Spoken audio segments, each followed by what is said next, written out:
Okay, this cute little guy is named Rice. He is a very reactive guy. At the time of this filming, this is, I think, my third session with him.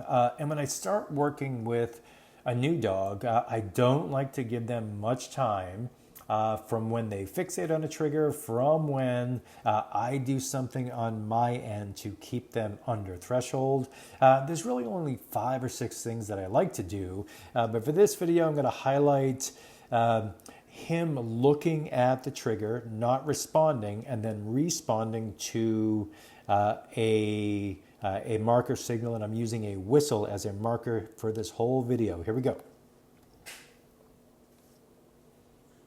Okay, there's going to be 2 dogs here. We are about 150 feet away at this point. Here we go. And dogs barked. The dogs that we were approaching, they barked, so I immediately rewarded him for not responding. I'm going to get a little closer. I love this right here. So as we're getting closer, instead of fixating on the other dogs, he chose to look back at me, which a great choice by him, but it also lets me know that he's doing okay. So I decided to press on a little bit more and get closer. Here we go.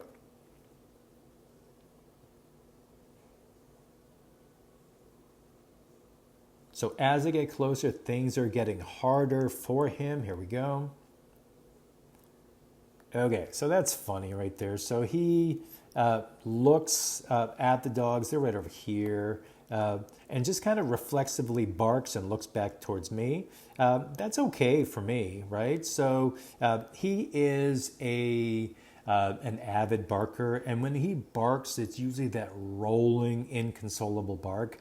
This was clearly not that. This was a very low intensity bark, kind of a reflex. And I don't mind rewarding that because it's a step down from his normal behavior. I don't want to stay on this step forever.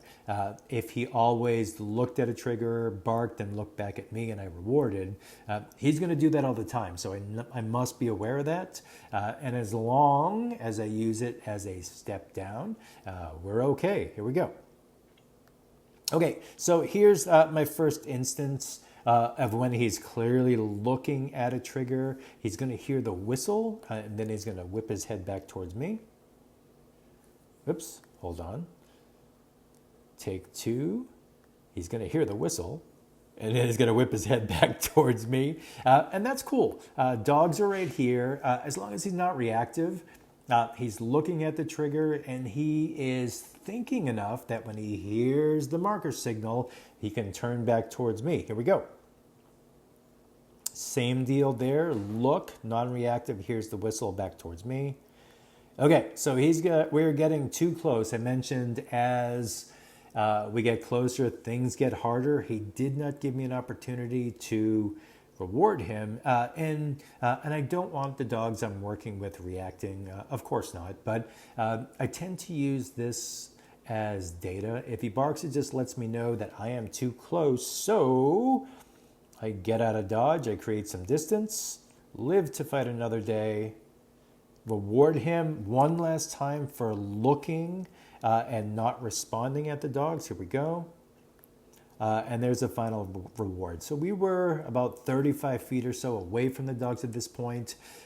Most of the time I chose to reward him in place or just a foot or so away from the trigger. And it's never a wrong response if you whistle and then back away 5 feet, back away 10 feet, and then reward from a distance. Creating distance is never a bad idea. It can calm your dog down a little bit more and make it more or set your dog up for greater success as you re-engage with the trigger. All right, nice stuff. Good job, Rice.